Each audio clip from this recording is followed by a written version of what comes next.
미가서 6장 6절에서부터 8절까지입니다.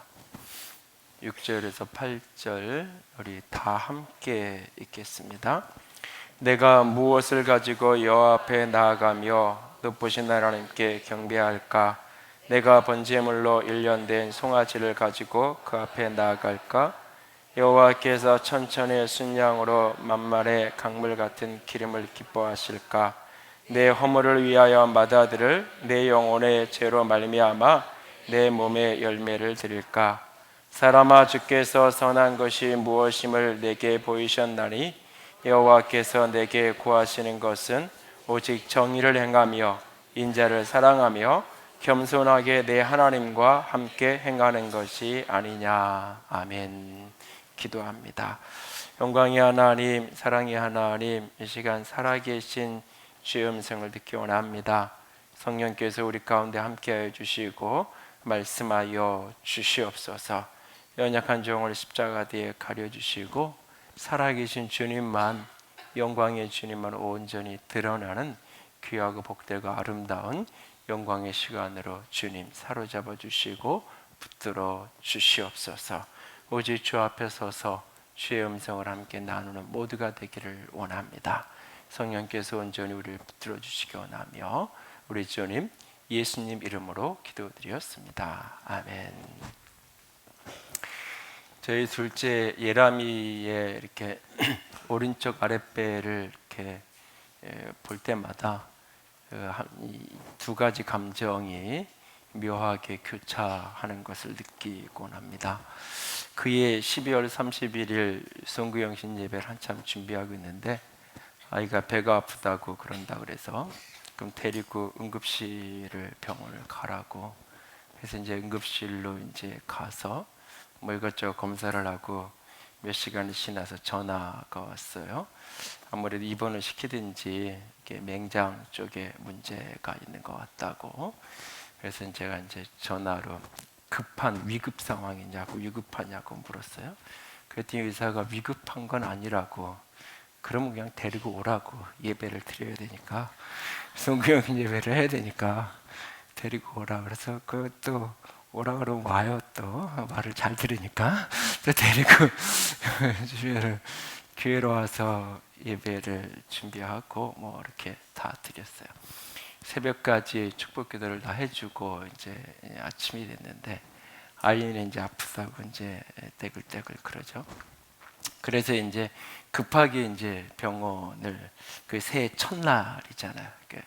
수술 가능한 병원을 이제 찾아서 어떻게 해서 이제 수술을 그날 오후에 이렇게 했어요. 다행히 뭐 시간이 많이 늦진 않아서 크게 이제 사고는 없이 수술을 했는데 요즘에 이제 그 충수염 수술하면 대부분 복강경으로 하니까 흉터 자국이 거의 남지 않잖아요. 근데 이제 급하게 응급으로 해서 이렇게 하고 뭐 이러다 보니까 이제 개복 수술을 해서 이제 이렇게 흉터 자국이 이제 만큼 나 있죠. 그걸 볼 때마다 아빠로서는 좀 이렇게 미안하고 그럴 때가 있어요. 그러면서 동시에 목회자로서는 뭐 목사가 송교회 집에 드려야지 어떻게 하라고 그 두 가지가 교차되는데 제가 잘한 걸까요? 잘못한 걸까요? 그날 목사로서 나는 책임을 다 하려고 했던 거예요. 그러나 어쩌면 아빠로서는 책임을 뒤로 밀어놓은 것일 수 있을 거예요. 목회자로서는 어쩌면 정의로웠다라고 말할 수 있지만 아빠로서는 내가 책임을 다한 정의로운 아빠였나 물으면 갸우뚱거릴 수밖에 없을 거예요.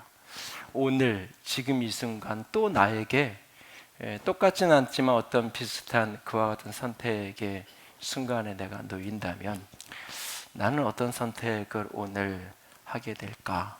어떤 선택을 책임 있는 선택이라고 여기면서 행동을 할까 질문을 다시 한번 해보게 됩니다. 미국에서보다 한국에서 더 많이 인기를 누렸고 미국에서 이렇게 10만 부 남짓 팔린 책이 한국에서는 100만 부 이상이 팔렸던 정의란 무엇인가, 하버드대 법대의 정치 철학을 가리키는 마이클 샌델 교수의 책이죠. 사실은 정치 철학에 대한 책이 굉장히 어려운 책임에도 불구하고 한국에 많이 읽었고 많이 팔려온 책이 됐는데, 이 책에서 이야기하는 정의의 결론적인 주장은 이겁니다. 정의는 늘 판단의 문제일 수밖에 없다. 절대적 어떤 기준이 있는 게 아니라 늘 판단의 문제일 수밖에 없다. 그러면서 그는 현대사회의 어떤 정의를 규정하는 그런 어떤 가치 가운데 세 가지를 그가 이제 제시를 하는데, 하나는 행복의 극대화, 두 번째는 자유의 존중, 세 번째는 이제 미덕의 증진, 이 세 가지를 이제 중요하게 이야기를 합니다. 그래서 이 첫 번째 행복 극대화를 이렇게 정의로운 가치로 여기는 사회는 한 사람이라도 더 많은 사람이 행복할 수 있는 선택을 하고 결정을 하는 게 정의로운, 두 번째 자유가 존중되어 오는 게 정의롭다고 여기는 사람들은 한 사람 한 사람 개인의 자유와 권리가 최대한 보장되어지는 어떤 정책을 펴고 결정을 하는 게 정의로운, 그러니까 미덕 증진이 정의로운 것이라고 여기는 사회에서는 그 사회의 보편적인 어떤 가치 기준이라고 이야기했던 도덕적인 원리나 이런 것들을 잘 지켜가는 것, 그것이 정의롭다라고 여긴다는 거죠. 결국은 정의라는 것은 규정되어 정해진 어떤 원칙이 있는 것이 아니라 그것을 규정하는 공동체마다 어떻게 정의를 규정하느냐에 따라서 정의의 개념이라는 것은 결국 다양할 수밖에 없다. 정의의 문제는 결국은 판단의 문제다라고 이야기를 하고 있습니다. 오늘 이런 시대, 그래서 사실은 태극기를 들고 흔들면서 이야기하는 분들의 정의와 촛불을 켜고 있는 분들의 정의가 다른 이야기를 하는 것을 보게 돼요. 현해탄 건너 아베의 정의와 일제징용 노동자들의 정의가 결국 다른 이야기를 하는 것을 보게 됩니다. 각각 다 자신의 정의를 위해서, 각각 다 나라를 위해서, 민족을 위해서 그 고령의 나이에 추운 겨울에 태극기를 휘날린다고 이야기하고, 그 어린아이들이 추운 겨울에 촛불을 들고 거리를 나섭니다. 다 자기 나름의 자신들이 규정한 정의의 기준을 따라서 정의로운 행동을 하겠다고 나서는 것입니다. 이렇게 사회가 점점 다원화되어지면서 정의의 가치가 자기가 속한 공동체, 자기가 취하는 정치적인 어떤 스탠스에 따라서 전혀 다른 개념으로 규정되는, 그래서 거기에서 많은 충돌이 나타나고 혼돈이 찾아오는 사회 속에서 그리스도인은 정의의 편에 서야 된다, 그리스도인은 정의로워야 된다라고 말할 때 그 그리스도인에게 말하는 그 정의란 무엇일까요? 오늘 세상이 결국은 정의를 판단의 문제, 자기 결정의 문제라고 이야기하는 세상적 정의론을 가지고 살아가는 시대 속에서 오늘 그리스도인은 정의를 어떻게 규정하고 우리는 왜 정의롭게 살아야 하는 것일까요? 7월에 우리가 같이 나누는 품성은 정의라는 품성인데, 품성의 정의를 같이 읽습니다. 하나님의 불변하는 법에 대한 개인의 책임감. 우리는 정의를 이렇게 규정합니다. 하나님의 불변하는 법, 사람마다 개인이 아니 어떤 공동체마다 규정을 다르게 하는 것이 아니라 하나님께서 정하신 불변의 원칙이 있고 법이 있고, 그 하나님의 법에 대하여서 개인이 책임감 있게 응답하며 살아가는 것, 개인에게 주어진 책임감, 그것이 바로 정의다. 그래서 이 정의라는 말은 창조의 질서, 하나님의 법, 이 온 세계 속에 하나님이 지으신 피조세계, 창조세계 가운데에 하나님께서 담아두신 창조의 원리, 그 원리대로 세계가 운행되어지도록 하는 것, 그것이 정의로운 것. 그래서 정의로운 것은 아름다운 것이고 정의로운 것은 조화로운 것인, 그래서 정의의 반대말을 불의라고 말하지 않고 정의의 반대말을 부패라고 말하는 거예요. 음식이 썩어서 먹을 수 없는 상태가 되었을 때 부패했다라고 말하고 있는 거예요. 그것이 정의롭지 못한 상태예요. 아버지가 아버지의 역할을 제대로 감당하지 못할 때, 아버지로서의 존재 가치를 잃어버리는 모습일 때, 그것이 부패한 상태, 그것이 정의롭지 못한 상태인 거예요. 그래서 정의의 문제가 도덕과 윤리의 문제보다 더 포괄적인 개념 속에서 관계의 문제로 많이 해석되어진 것을 보게 돼요. 관계 속에서 내게 주어진 역할, 내게 주어진 책임을 다하는 것, 하나님이 지으신 온 세계 속에서 하나님이 나를 이 시대에 여기 이 자리에 두신 하나님의 부르심, 하나님이 나를 여기에 세우신 그 원리와 법을 따라서 내 책임을 다해서 응답하는 것, 그것이 정의로운, 그리고 내가 그렇게 응답하며 살아갈 때 정의로운 사회, 정의로운 공동체가 된다는 말은, 다시 말해서 그것은 아름다운 공동체가 되는 것이요 조화로운 공동체를 이루는 것, 그것이 정의라고 우리는 말합니다. 그래서 불변하는 법에 대한 개인의 책임감, 이것을 정의라고 우리는 규정을 하고 나아갑니다. 그렇다면 이것을 조금 더 성경적으로 이 부분을 풀어서 이해하려고 해보기 원하는데, 정의를 조금 더 구체적으로 어떻게 규정해야 되는지, 또 다른 관점에서 우리는 왜 정의를 실천하며 살아야 하는가라고 하는 문제이기도 하는데, 왜 우리는 정의를 실천하며 살아야 되는가? 첫 번째는 정의가 하나님의 원함이자 하나님의 기쁨이기 때문에 우리는 정의를 실천하며 살아야 합니다. 기원전 7세기에 구태의연한 이스라엘의 신앙과 그들의 자기 기만의 신앙적인 태도를 아주 신랄하게 비판했던 한 사람이 등장을 합니다. 기원전 722년 북이스라엘이 아수르 왕 사네립에 의해서 멸망되어지고 사마리아가 완전히 초토화되었던 그 시점부터 시작을 해서 701년 남유다가 그 사네립에 의해서 완전히 포위되어지고 공격받고 예루살렘이 위기를 처한 그 상황에 등장했던 예언자, 선지자 미가, 그 미가 선지자, 그 이름의 뜻은 여호와와 같은 자가 누구인가? 하나님과 같은 사람, 여호와와 같은 사람이 누구인가라는 이름의 뜻을 가진 선지자.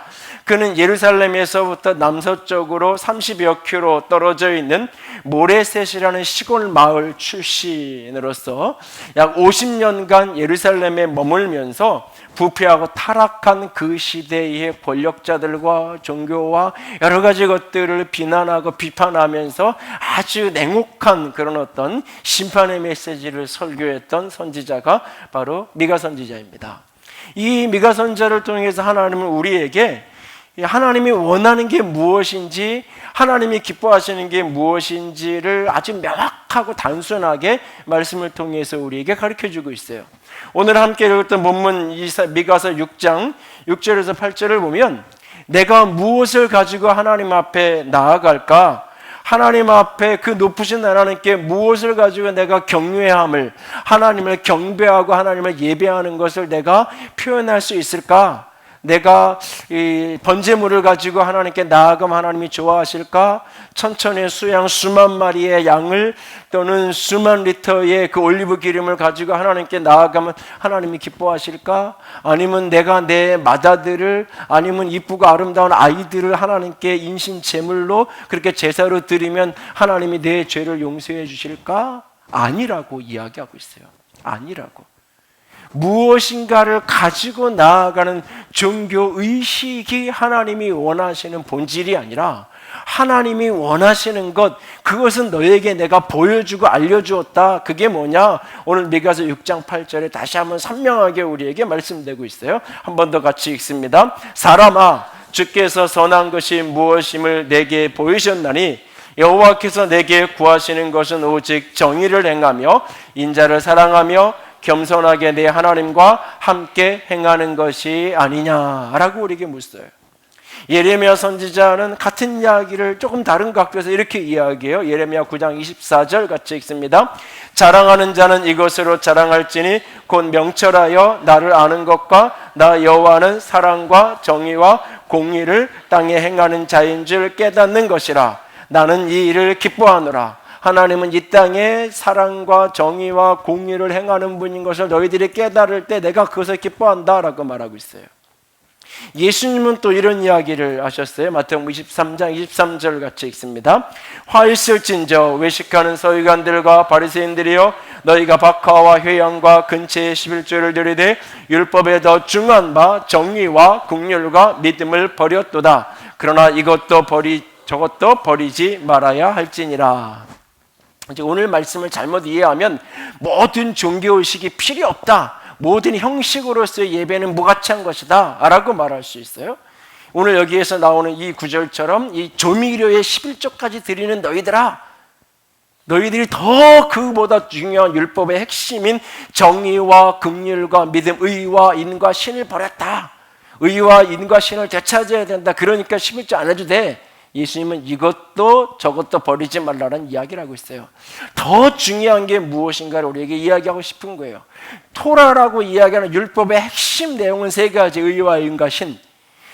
정의를 실천하는 것, 인자를 사랑하는 것, 겸손히 하나님과 동행하는 것. 하나님에 대한 믿음 속에 하나님과 동행하고 삶 속에서 인자 사랑을 실천하며 살아가고 인생 속에서 내가 정의를 실천하는 것, 이것이 율법의 핵심적인 원리, 하나님의 가장 기뻐하시고 원하시는 것이라고 말하고 있어요. 그런데 오늘 이 미가서 본문을 자세히 들여다보면서 신구약성경 전체를 좀 들여다보면 이 세 가지는, 의와 인과 신은 세 개의 서로 다른 원리를 이해하는 것처럼 보이지만 겉보기에는 세 가지의 서로 다른 것을 이야기하는 것 같지만 사실 이것이 하나로 묶여 있어요.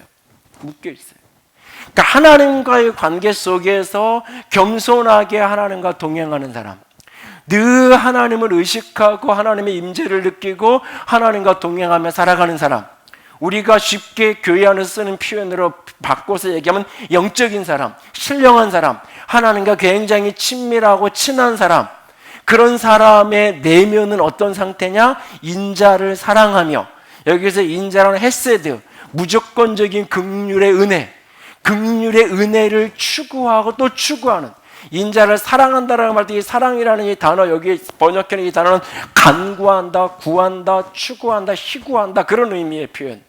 끊임없이 내면에서 은혜를, 긍휼을, 인자한 사랑을 끊임없이, 조건 없는 사랑을 끊임없이 추구하는 그런 마음을 가진 그런 사람에게서 나타나는 외적인 삶의 모습이 뭐냐?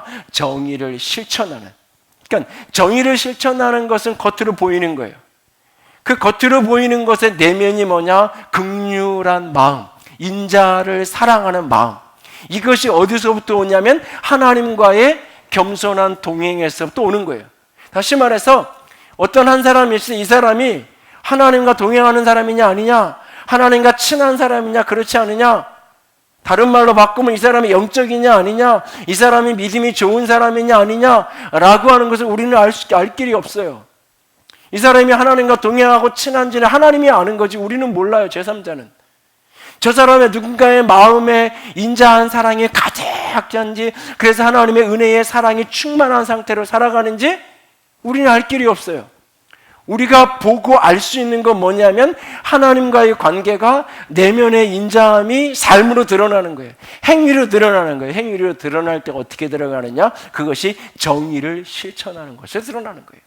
그러니까 이 정의는 관대한 정의, 은혜로운 정의, 긍휼한 사랑과 함께 흘러가는 정의, 그것이 바로 하나님과 동행하는 사람에게서 발견되는 정의예요.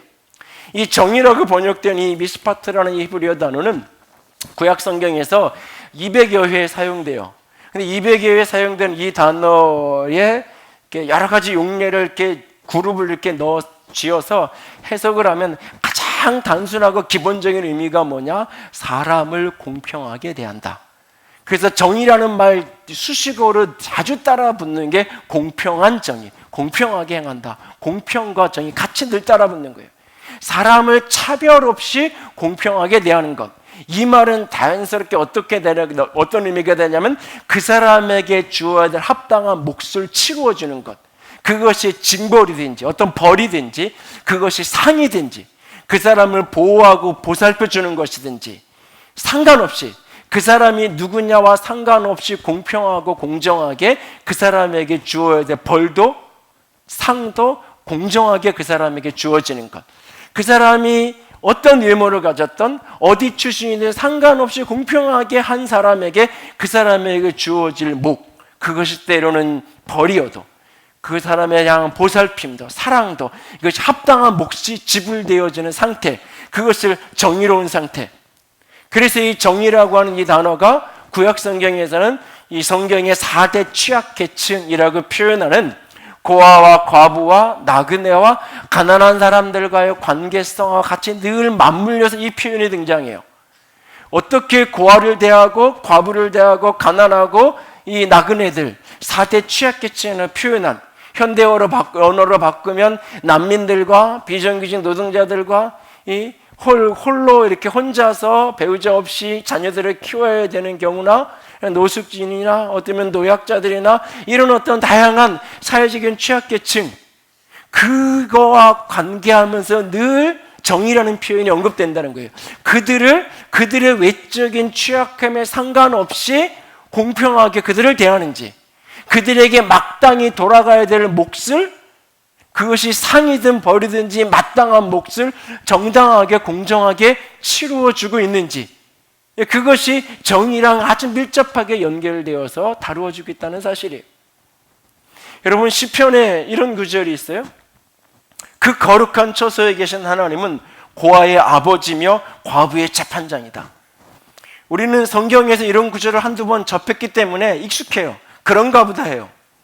근데 여러분, 고대 사회의 신은, 종교는 늘 권력자의 편이에요. 그래서 신전 사제는 늘 권력자와 황제와 왕과 친하게 지내는 거예요. 그래서 왕권을 강화하는 방법으로 늘 종교를 사용하는 거예요. 그래서 종교 권력이 확장되면서 늘 왕권이 강화되는 거예요. 이것이 지나치게 되면 종교 권력과 이 세속 정치 권력이 한데 묶여가지고 하나로 사용하는 거죠.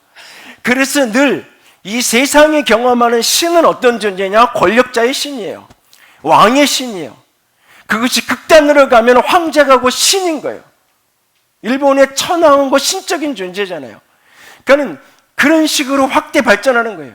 모든 신은 권력자, 힘있고 능력있고 부유한 사람의 신이에요. 그리고 그 신의 이름으로 세상이 통치되어질 때에 늘 권력자의 편으로 모든 시스템이 흘러가게 되어 있는 거예요. 이 모든 종교의 원리예요. 그런데 오직 하나님만이 자기 자신을 왕의 하나님이라고 말하지 않아요. 권력자의 하나님이라고 말씀하지 않으세요. 나는 부자의 하나님이라고 말씀하지 않아요. 나는 재벌의 하나님이라고 말하지 않고 나는 고아의 아버지고 나는 과부의 재판장이 되신다라고 자기 정체성을 그렇게 규정하고 있어요. 하나님이 자기 자신을 규정하는데 하나님의 처소, 하늘의 처소, 하나님의 집에 있는 그분이 어떤 분이냐? 고아의 아버지고 과부의 재판장이에요. 하나님이 그런 분이라고 자신을 규정하고 있어요. 그렇기 때문에 이 고백은 당시 고대의 사회에서 사실 혁명적인 주장이에요. 오직 그 모든 신은 다 권력자의 편인데 오직 여호와 하나님만이 가난한 자, 버려진 자, 소외되는 자, 내가 그들의 아버지고 내가 그들의 재판장이다. 내가 그들의 외모와 형편과 출신에 상관없이 내가 그들을 공평하게 내가 심판할 것이고 판단할 것이고 내가 그들을 공평하게 내가 돌볼 것이다. 왕이라고 내가 떡을 2덩이 주고 가난하다가 내가 반을 주는 게 아니라 상관없이 내가 그들의 필요를 내가 정당하게 채우는 보살펴주는 나의 하나님, 그 하나님이 내 하나님이라고 말하고 계세요. 그러므로 오늘 그리스도인이 고아의 아버지가 되시고 과부의 재판장이 되시는 그 하나님을 따라서 고아를 돌보고 과부를 돌보고 우리가 그렇게 연약한 자, 사회적 취약계층이라고 얘기하는 그들을 긍휼한 사랑으로 약자의 편에서 돌보는 것, 그것이 하나님의 정의예요. 그것이 하나님이 원하시는 것이고 그것이 하나님이 기뻐하시는 거예요. 우리는 왜 정의를 실천하며 살아야 되는가? 정의를 실천하며 살아가는 것이 하나님이 우리에게 원하는 거예요. 하나님이 우리에게 기뻐하시는 거예요. 하나님이 원하는 인생을 살아가고 싶으신가요? 하나님이 기뻐하시는 인생의 길을 걸어가고 싶으신가요? 정의를 행하는 자가 되십시오. 두 번째, 우리가 정의를 행해야 되는 이유가 뭐냐? 우리가 하나님의 형상으로 지음받았기 때문이에요. 그 사람의 출신과 배경과 형편에 상관없이 바로 그 사람은 하나님의 형상으로 지음받은 사람이기에 우리는 그를 사랑하고 존중하고 공평하게 그를 대해야 해요. 아리스토텔레스의 정치와 폴리티카에 보면 그는 자유인과 노예를 이야기하면서 이렇게 이야기해요. 명백한 사실은 어떤 인간은 나면서부터 자유인이고 또 다른 한 무리는 태생적부터 노예라는 것이다. 후자에게는 노예 생활이 편안한 동시에 정당하다.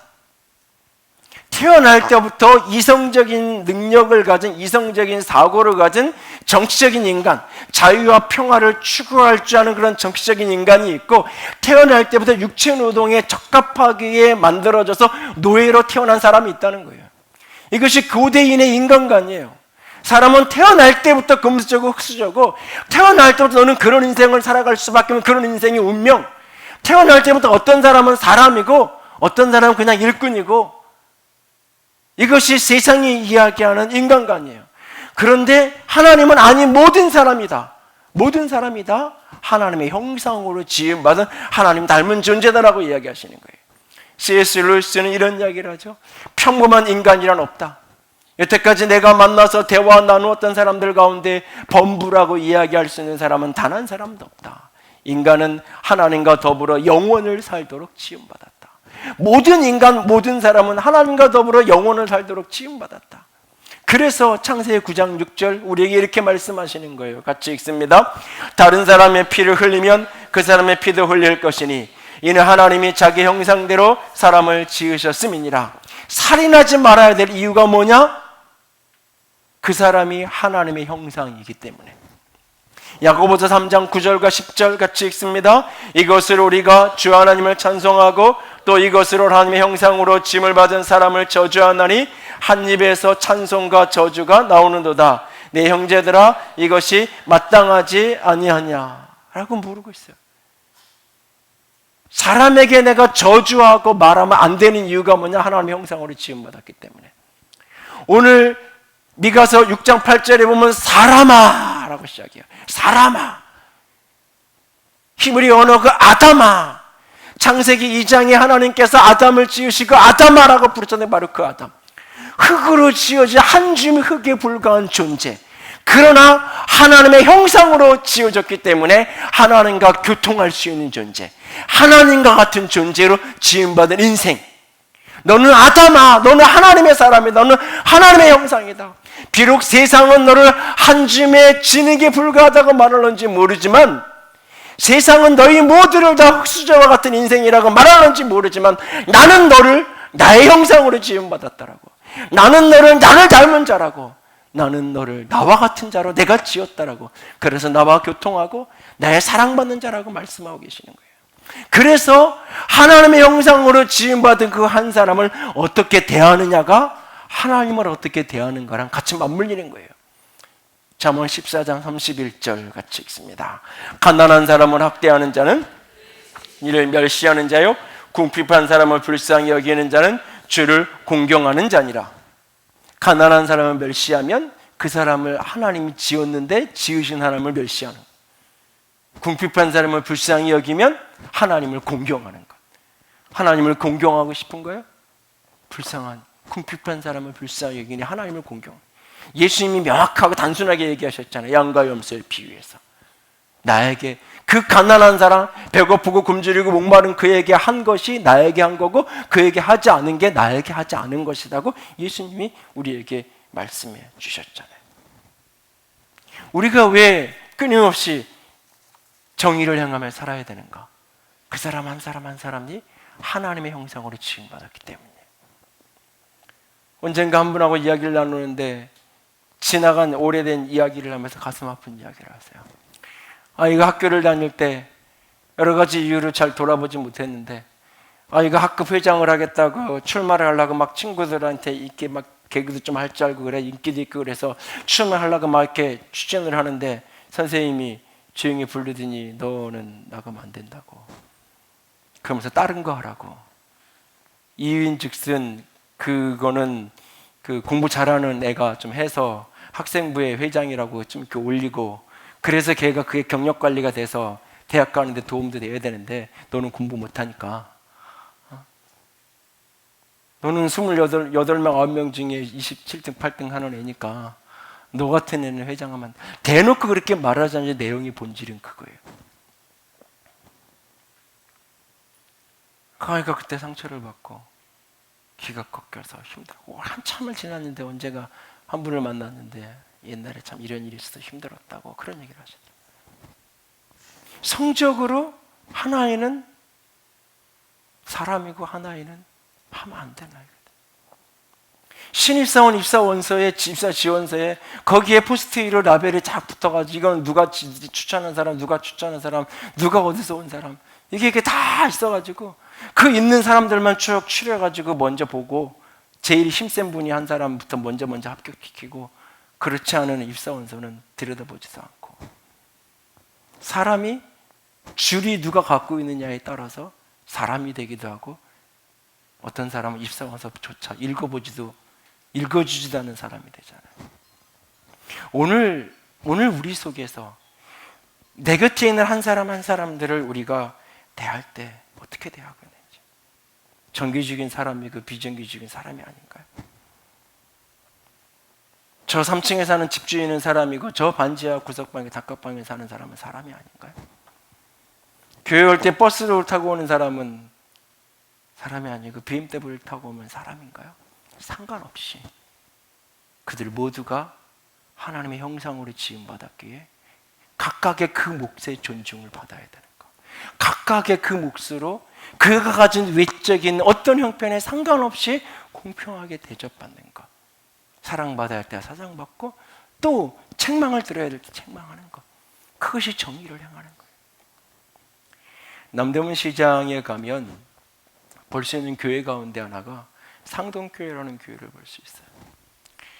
이 남대문 시장 한복판에 있는 이 상동교회는 윌리엄 스크랜턴 선교사와 그의 어머니 메리 선교사가 한국에 와서, 특별히 스크랜턴은 의사이면서 목사였던, 그래서 그가 이제 거기 정동에서 맨 처음에 병원을 개원을 했다가 이 상동으로 옮겨가지고 병원을 했던 시병원에서부터 시작된 게 이제 이 상동교회인데, 이 상동교회가 한국 역사에 가장 중요한 역할을 하게 된 이유 중에 하나는 상동교회의 6대 목사된 전덕기 목사 때문에 그래요.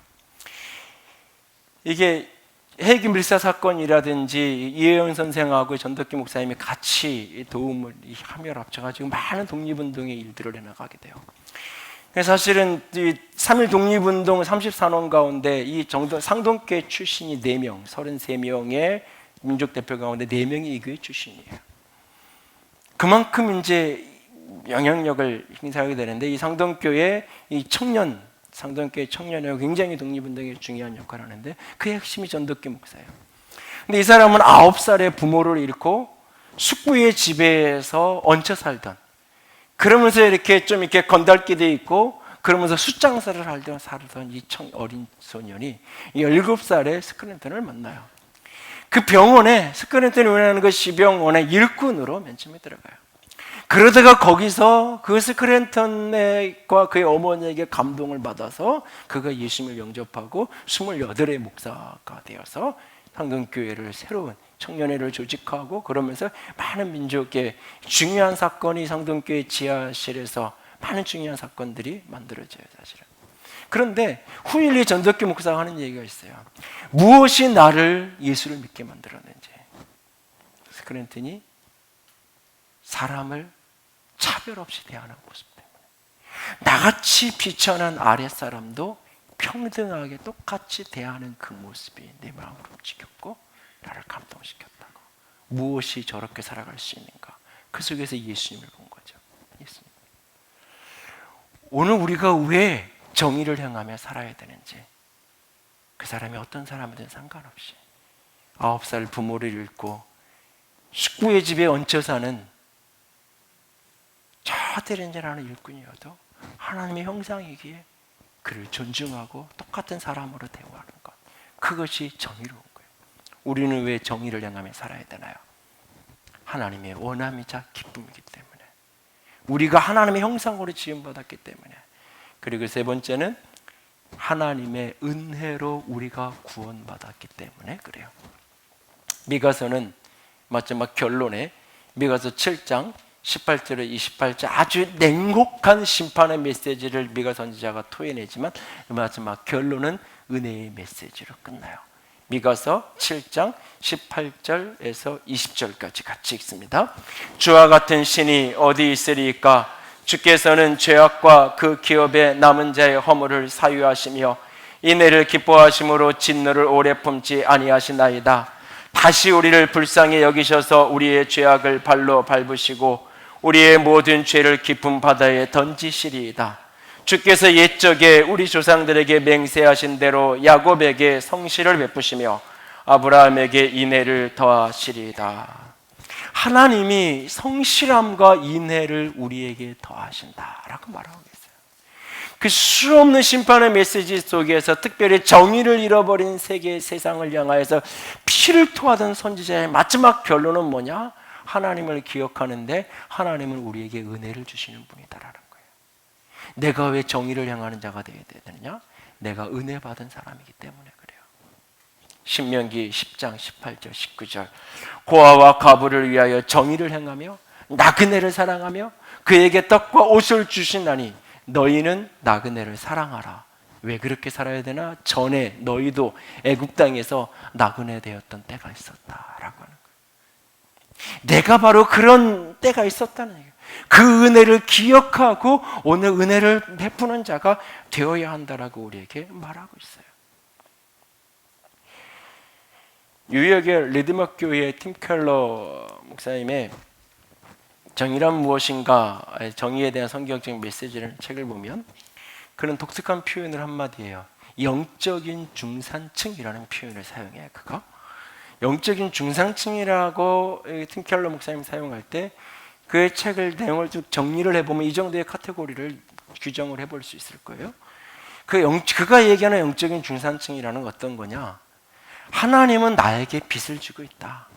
하나님은 나에게 빚진 존재다. 그래서 내가 기도하든지 내가 뭔가 착한 일을 하면 무섭게 나에게 응답해 줄 의무가 있는 분이다. 내가 뭔가 조금만 잘하면 거기에 합당한 대가를 주어야 될 그런 분이다. 그리고 내가 오늘 이 정도의 영적인 신앙적인 경지에 이르게 된 것은 내가 열심히 노력한 덕분에, 내가 열심히 노력한 덕분에 하나님과의 관계에서 내가 이만큼 내가 이런 신자가 될 수 있었다. 그리고 내가 오늘 이룬 성공, 재산 대부분 이건 내가 열정적으로 일한 결과물이다 라고 생각한다. 무슨 말이냐면 하나님과의 관계 속에서 하나님은 나에게 빚을 주고 있는 분이니까 내가 기도하거나 뭐라면 하나님은 당연히 나를 도와줘야 될 분인 거예요. 그리고 내가 이만큼 영적인 생활, 이만큼 성숙한 그리스도인이 된 것은 나는 그만큼 훈련했고, 나는 그만큼 기도했고, 나는 그만큼 말씀 읽고, 그만큼 훈련했기 때문에 이만큼 된 거예요. 그리고 내가 오늘 이 정도의 복을 누리고, 이 정도 성공과 번영을 누리며, 내가 유익을 누리며, 이 정도 집에서 이 정도의 차를 타면 내가 살아가는 이유는 내가 그만큼 뼈 빠지게 공부했고, 그만큼 내가 노력했고, 수고하고 땀 흘린 만큼의 대가를 내가 수고한 만큼 나는 이런 내 결과를 내가 누리는 거라고 생각하는 거예요. 이걸 왜 영적인 중산층이라고 말하느냐? 이런 사고방식이 잡히면 그에게 나타나는 삶의 태도가 뭐냐면 우월감과 냉담함과 쌀쌀함이에요. 누군가 나보다 영적이지 못하고 누군가 나보다 믿음이 부족한 사람을 보면 항상 우월감을 갖는 거예요.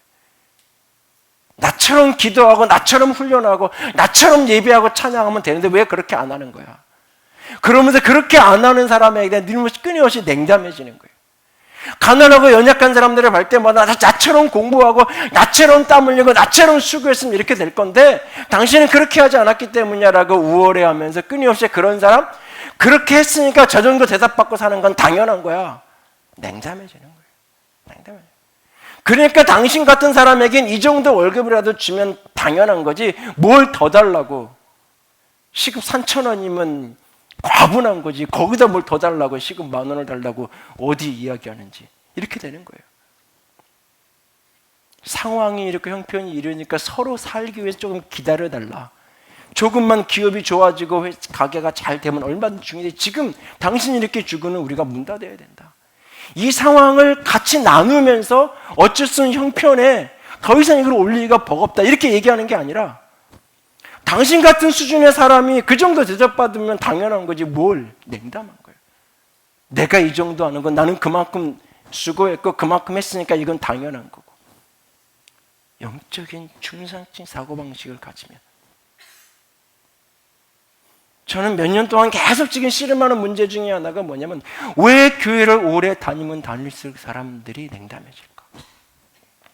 교회 생활을 많이 했다는 사람일수록 왜 은혜가 흘러가는 게 잘 되지 않을까?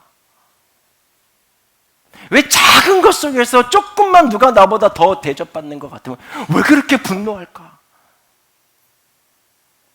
교회에서 장학금을 좀 나누고 싶어서 이런저런 이야기를 하다가 그래서 원칙을 좀 이렇게 매뉴얼을 정해서 하는 게 좋겠다고 싶어서 매뉴얼을 정하고 이렇게 하는데 그런 이야기를 이렇게 장로님하고 이렇게 집사님하고 모여서 이렇게 이야기를 하면 걱정하는 것 중에 하나가 이게 목사님 이거 큰 돈도 아닌데 친구들이나 주변에 물어보면 이런 거 아니라 하다가 이것 때문에 교회에서 분란이 생기고 누구를 왜 줬니 안 줬니 뭐 이런 것 때문에 교회 안에서 다툼이 생기기도 하고 이게 어렵다고.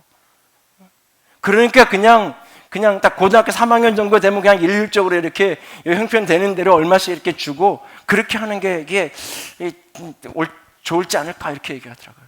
그러면서도 사족을 하나 붙여요. 목사님 올해는 하시면 안 됩니다. 내년부터 하셔야 됩니다. 왜요? 그랬더니 우리 아들이 고3이라 올해부터 하면 제가 오해받습니다. 이렇게 되는 거예요. 또 누가 그 얘기했냐고 고3 또 아빠 찾아다니지 말고 어? 무슨 얘기예요? 교회가 누가 좀 더 받으면 어때요? 교회에서 보기에 그래도 이 사람은 좀 받을 만하다 생각하니까 더 줄 수 있는 거잖아요. 그런데 그거를 오해하는 거예요. 아, 저거 장로님하고 친하게 지내니까 목사님이 누군 좋아하니까 저렇게 하는 거지. 나름의 어떤 절차가 있고 나름의 어떤 과정이 있고 나름의 심사를 해서 다 진행을 할까. 그런데도 그 이후의 핵심 중에 하나는 왜 나는 안 주고 왜 우리 때는 안 하고 이런 식의 사고가 자꾸 팽배해지는 거예요. 그러니까 내가 안 했으니까 하면 안 되는 거예요. 우리 애 때 그런 거 안 줬으니까 지금 그런 거 하면 안 되는 거예요. 근데 그런 이야기를 서슴없이 해요. 신앙인이라는 사람들이 교회 안에서조차.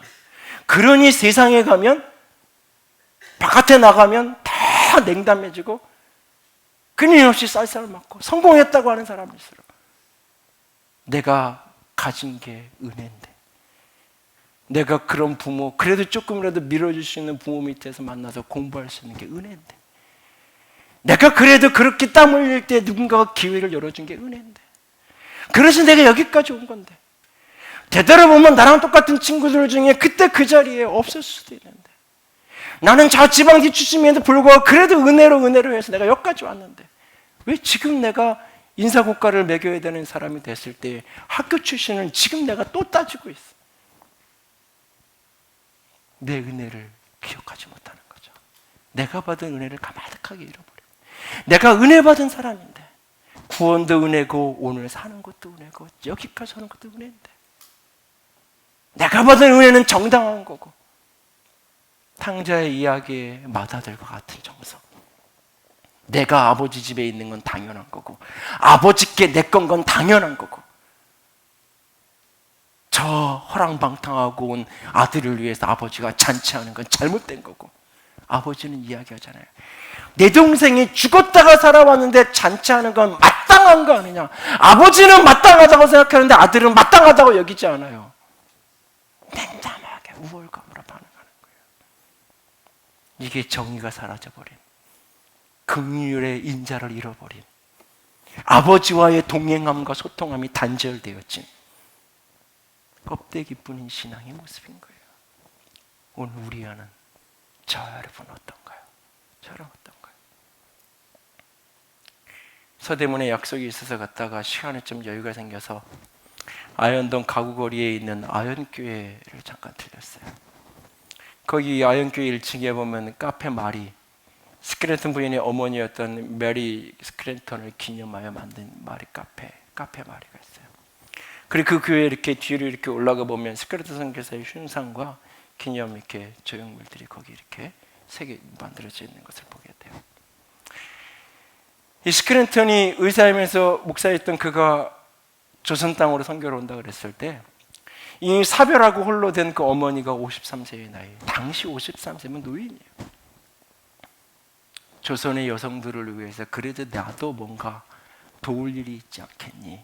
나도 너랑 같이 가겠다. 53세 나이에 한국으로 선교를 옵니다.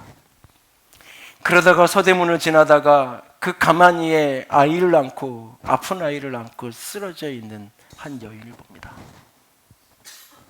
급하게 아들에게 연락하고 그 아들이 사람을 보내고 해가지고 상동에 있는 시병원으로 데리고 가서 치료를 합니다. 치료를 마치고 나서 그 아이를 자기 집으로 데리고 와요. 그는 이 아이를 천사가 자신에게 보내준 아이라고 그 아이를 받아들여요. 그리고 그 아이를 치료하고 나서 자기 딸처럼 그 아이를 공부하기, 가르치기 시작해요. 그 아이를 가르치는 그때부터 시작된 게 이화여대예요. 그 한 아이를 가르치면서 이대가 시작되는 거예요. 나중에 이화학당이라는 이름을 이제 받게 되고 그러면서 시작이 된 거예요. 안동에 가시면 애옥계라는 전철역이 있어요. 애옥의 옛 이름은 애곡이에요. 아이가 죽으면 서대문 밖에 내다 버리던 그 언덕에 애곡에 어린 아이들이 죽으면 제대로 장례를 치를 수 없는 그 아이를 내다가 버리던 그곳이에요. 시크랬더니 정동에 있다가 상동으로 가서 병원을 하는데 가난한 사람들이 오질 않는 거예요. 사대문 안에 있으니까. 그래서 당시 사회에 가장 비참한 사람들이 살던 곳, 서울에서 가장 후미진 곳, 저 서대문 바깥에 애곡에 죽은 아이들을 내다버리던 그 언덕에 아펜젤러가 교회를 하려고 준비를 했다가 아펜젤러 선교사가 일찍 죽고 그냥 버려진 한옥한 채 거기에 선한 사마리아인 병원을 시작하게 돼요. 그것이 아인교회의 시작이에요. 여러분, 이 이야기가 수천 년 전 이야기인가요? 불과 100년 전 우리 땅의 이야기예요. 우리가 그런 은혜를 입었고 그렇게 믿음으로 자신의 삶을 드리고 인생을 드리고 50이 넘은 노구에도 나라도 가서 뭔가 조선의 여성들에서 할 일이 있지 않겠니? 선교사로 나가는 아들, 의사요 목사인 아들이 너 내 눈에 흙 들어가기 전에는 그런데 못 가. 내가 너 이 꼴 보려고 너 키웠니? 내가 너 이 꼴 보려고 내가 의대까지 보낸 줄 알아? 요즘에 자녀들이 선교사를 간다 그러면 부모가 뜯어 말릴 텐데 당시에 오즈무레게 아프리카 저 정글 중에 정글이었던 이 조선 땅에 아들이 선교를 간다는데 나도 같이 갈게. 가만히 주저앉아 있는 아이를 끌어안고 돌보고 내 아이처럼 교육하기 시작하고 그 애국애라는 아이들 버려 죽은 아이가 버려지는 그 언덕에 교회를 세우고 그 가난하고 버려진 이들을 차별 없이 한 생명으로 하나님의 형상으로 대우하는 그 은혜가 이게 예수의 삶이에요. 이것이 성경이 보여주는 예수 그리스도가 살았던 삶이에요. 그것이 정의로운 사회예요. 그것이 아름다운 땅이에요. 그것이 조화로운 나라예요. 오늘 그 예수를 사랑한다고 하는 우리는, 그 예수와 동행한다고 하는 우리는, 나는 예수님과 친밀하다고, 나는 하나님과 친하다고 소위 이야기하는, 그래서 나는 이만큼 기도했고 이만큼 성경 보고 있고 이만큼 나는 예배하고 있다고 하는 우리들은 얼마나 인자를 사랑하고 있으며 얼마나 우리는 정의를 실천하고 있나요? 얼마나 그 예수님처럼 그 사람의 출신과 성분과 배경과 형편에 상관없이 내가 어떠한 사람을 만나든지 그 사람을 한 영혼으로 하나님의 형상으로 대하고 내가 받은 십자가의 은혜를 기억하면서 끊임없이 은혜를 베푸는 자로 살아가고 있나요? 그것이 정의입니다. 그것이 하나님이 우리에게 오늘 원하시는 거예요. 그것을 행하고 실천해 갈 수 있는 저 여러분이 될 수 있기를 주님의 이름으로 부탁을 드립니다. 함께 찬양합시다. 찬송가 96장 예수님은 누구신가?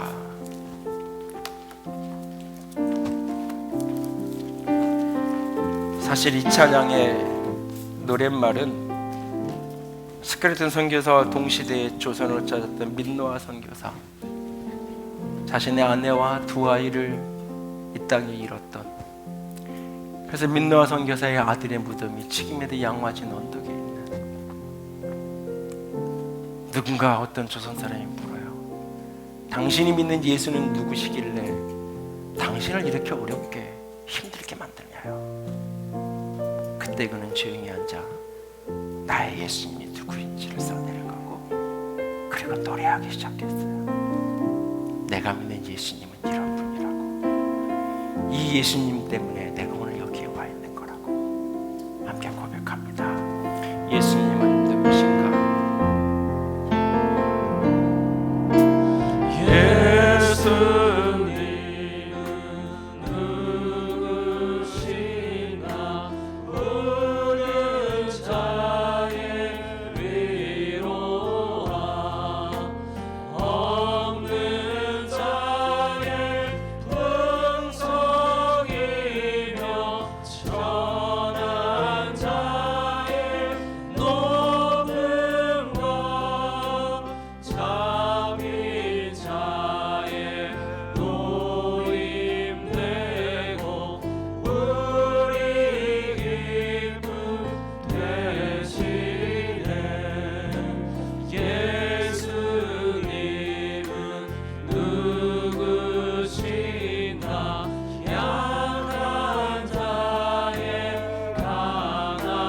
하나님께서 우리에게 구하시는 것은 오직 정의를 행하며 인자를 사랑하며 겸손히 하나님과 함께 행하는 것, 하나님과의 친밀함과 교통함이 마음의 극률한 사랑을 가득 채우고 그것이 우리의 손과 발의 삶에서 정의를 행하는 모습으로 드러날 수 있기를 원합니다.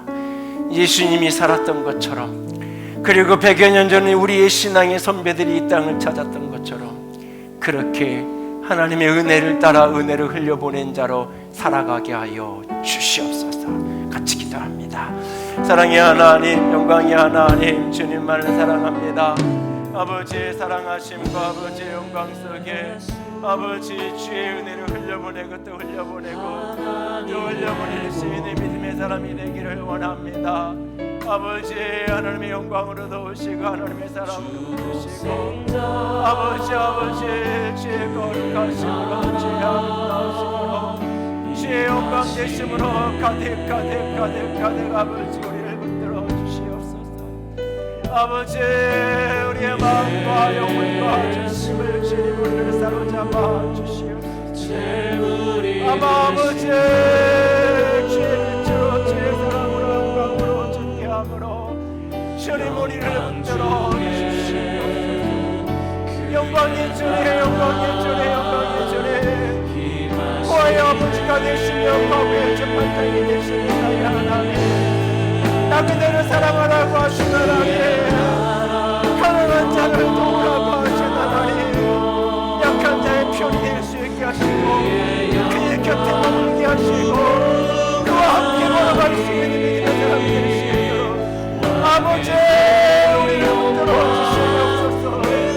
아버지 우리를 사로잡아 주시옵소서. 주의 영광으로 주의 사랑으로 주의 생명으로 가득 영광을 넘어 아버지 정의의 나라 공의의 나라 아름다운 삶을 살아가시는 주님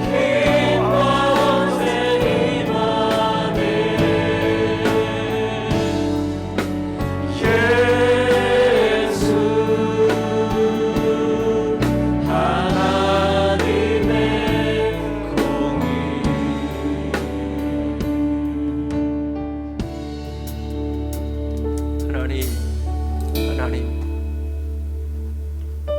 하나님이 원하시는 것이 사랑 가득한 마음으로 정의를 실천하는 것, 공평하게 그들의 몫을 돌리는 것, 아버지 그걸 원하시는 줄 압니다. 그것을 기뻐하시는 줄 압니다. 아버지 이 땅의 연약한 자들, 내 곁에 있는 한 사람 한 사람을 하나님의 형상으로 바라보기로 작정합니다. 그의 형편과 처지와 외모와 상관없이 그들은 하나님의 형상입니다. 그리고 나의 은혜를, 내가 받은 은혜를 마땅히 누려야 될 영혼임을 믿습니다. 그 은혜를 흘려보내는 우리가 되게 하여 주시옵소서. 정의로운 사람, 아름다운 사람, 조화로운 사람, 그런 인생 살아갈 수 있기를, 그런 교회 될 수 있기를 원합니다. 주여 우리를 붙들어 주시옵소서. 주님 사랑합니다. 주의 이름으로 축복합니다. 우리 주님 예수님 이름으로 기도드렸습니다. 아멘. 이제는 우리 주 예수 그리스도의 은혜와 하나님 아버지의 놀라우신 사랑하심과 성령 하나님의 교통하시며 기름 부으시는 그 은혜가 오늘도 예수님처럼 사랑 가득한 마음으로 정의를 행하는 자가 되기로 작정하는 모든 이들 위해 이제로부터 영원토록 함께 있을지어다. 아멘.